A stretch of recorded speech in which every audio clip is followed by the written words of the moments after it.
Welcome to my spoiler review of this year's The Flash. The film marks a sort of bridge between the DCEU and the DCU. Given the later release, I can see why they're rebooting after this. Let's open this up and get started. The director, Andy Muschietti of It Chapters 1 and 2 fame, was the final choice after Phil Lord and Chris Miller, Rick Famuyiwa, and Robert Zemeckis, to name a few. The final director's script was also written by Christina Hodson, who wrote Bumblebee and Birds of Prey, both films I enjoyed. Previous writers not only included the names I just mentioned, but none of them Grant Morrison themselves. The vanity plate actually has a pretty neat zoom through all the logos that both WB and DC have had over the years, as Barry Allen, playing him Ezra Miller, is giving a call for aid in Gotham City while waiting on breakfast order. They are definitely a big elephant in the room, and I will address them over the course of this review. Same with the film's overall total production as I had before. Said, I do like how they kept the appetite detail from the previous film appearances and the idea of gamifying calorie intake. Also, the title card is interrupted by cheering fans, and Batman, played by Ben Affleck, jumps to the call with Alfred, played by Jeremy Irons. Okay, that's actually kind of funny. Barry then runs to Gotham, set to bad fun by the Colts. While Batman has chased robbers that stole an experimental bioweapon, Barry has a contained collapse in hospital maternity ward. This leads to the baby shower scene, complete with the obvious CGI body doubles, and the infamous kid in the microwave that leaked online. The microwave even dings and Barry takes the child out. After a chat with the nurse, Batman's able to catch the thugs and stop them releasing the bioweapon on Gotham when the assist from Wonder Woman playing on Gal Gadot. The last of truth scene is also kind of funny, I will admit. Later on, while Bruce does try his best, Barry's father Harry, now played by Lon Livingston, is still ineligible for parole. Also, Barry and Iris West, playing him accused of Clemens, are dating, which implies the director's cut just as can to at least one of the timelines movie hints at. Speaking of which, one night Barry discovers the ability to traverse timelines with the Speed Force. This film isn't a direct adaptation of Flashpoint, but does serve a similar purpose rebooting DC Universe. This involves a Chrono Bowl, which is how this film visually portrays time travel and the multiverse. Won't come after anyone who liked this visual, it did not do anything for me. I honestly prefer the spiderwebs and Across the Spider-Verse or the line graph strands and other productions. Can tell they're clearly done on chroma key. It's not wobbling Gotham behind Barbara Gordon bad, but I guess I've been spoiled by the Spider-Verse and everything, everywhere, all at once. Won't be the last time those movies come up either. Despite Bruce's warnings, Barry attempts to change the fate of their mother Nora, played by Maribel Verdú, and apparently Chekhov's gun is a can of crushed tomatoes. Not exactly the sports almanac, but it does have a similar ripple effect. It's a shame Affleck never made his standalone Batman film. He outright said he doesn't want to as long as the current leadership is in power at Warner Brothers. Honestly, don't blame him, though I won't mind seeing it as an Elseworld if there's a change in leadership. Barry gets knocked out of the Chrono Bowl by a character we'll come back to later and disguises themselves in grandpa pants like grandma's sweater to blend in with the old Timeline's family. Then, the Barry from this timeline shows up. For sake of argument, I will refer to the one we know as Barry Prime, and this younger one is Barry 13 from here on out. The two Barrys realize it's the day of the accident that made them the Flash, so Barry Prime takes Barry 13 to the science lab where the accident happened. This is technically accurate to the comics. I do kind of like the phasing through the door. Also, I can definitely tell that this version of the movie was made by a horror director. Somehow, Barry Prime has been nerfed while Barry 13 has a bit too much fun with the new abilities, running around in a scene set to Alright by Supergrass. This scene definitely hits differently after all of Miller's incidents, especially when they burn off their outfit and wind up nude. More trouble comes when it's revealed that the Justice League never formed in this timeline, and General Zod, played again by Michael Shannon, comes noggin. There's also a time where Eric Stoltz ended up playing Martin McFly, which is one of the better in-jokes they have. Barry Prime also mentions was starting out as a hero in the original timeline for Man of Steel. With few options, Barry realized the need to find the last shadow Krypton in order to meet Zod's demands, and to find the Batman. In this timeline, he's by Michael Keaton, and I must say, his inclusion and the many Easter eggs surrounding him are welcome.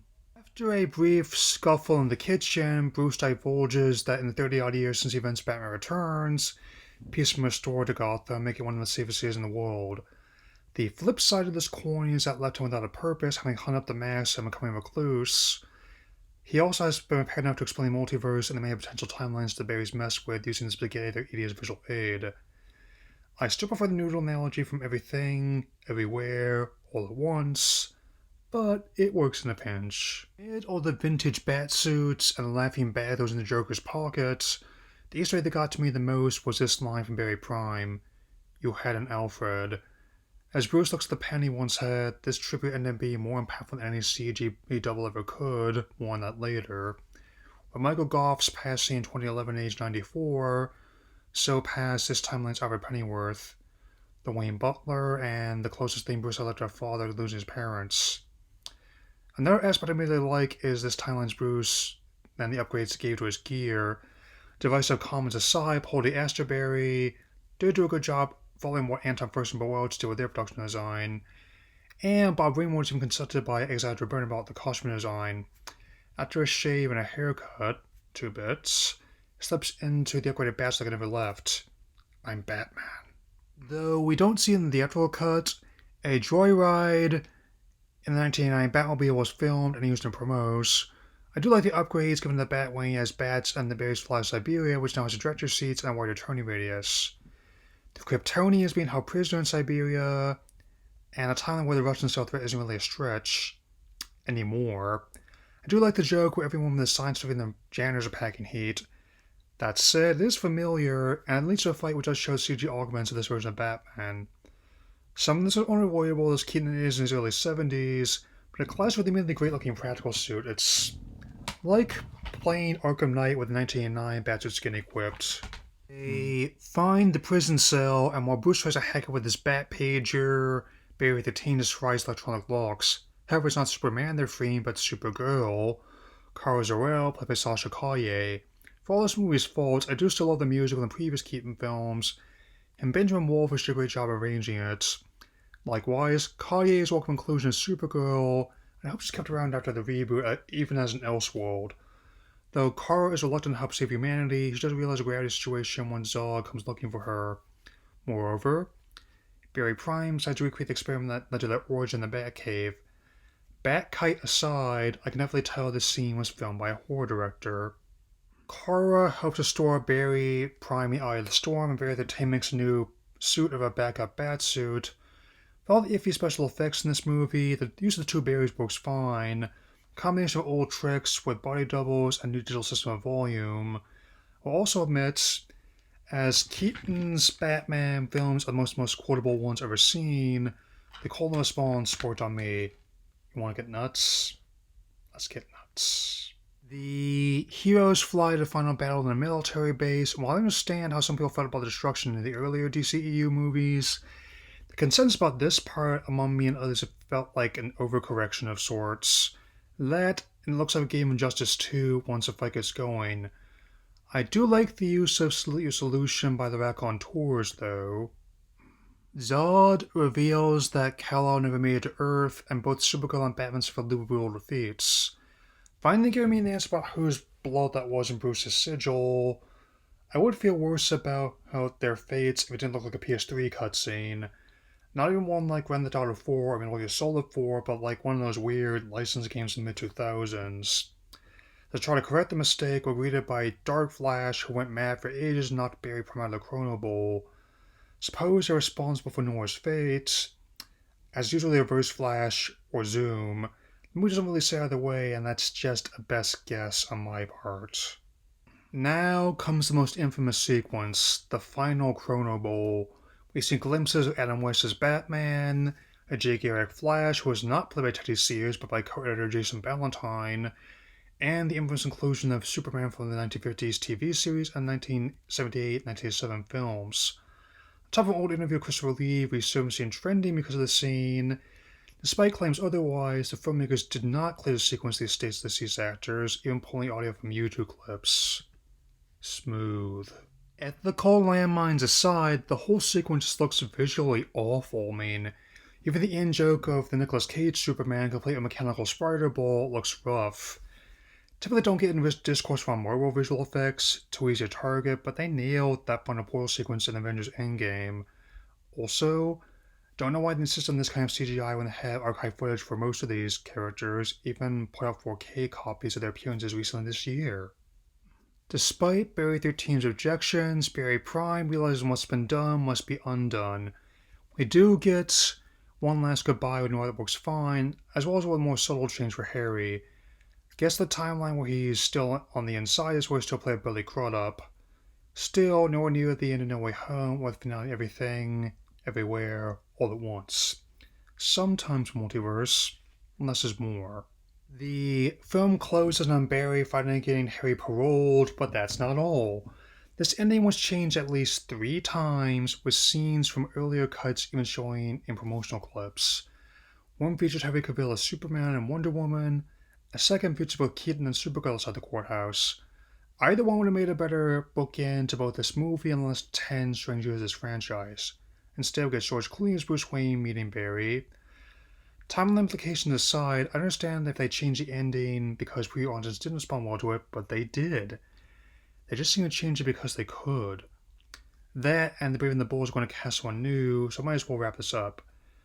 The sting with Jason Momoa as Aquaman is new most of the dressing. This film was a product of multiple screenwriters, directors, and studio heads before we got the final version, and you can really tell. The Flash isn't just indicative of the uncertain future of DC on film, it's also an ideal representation of it.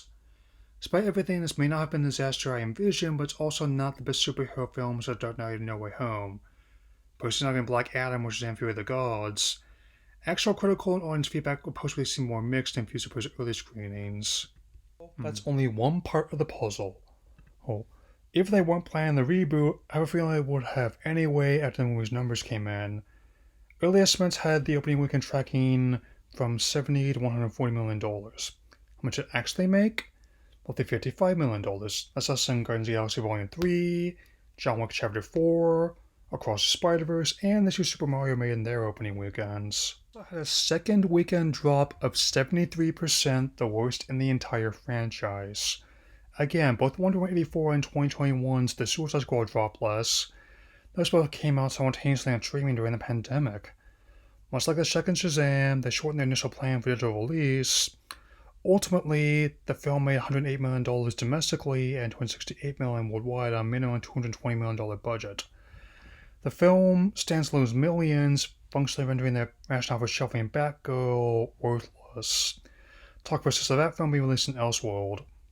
But the franchise had to be rebooted, at least give them credit where it's due. At least it lasted longer than Dark Universe. That's all for now. Take care.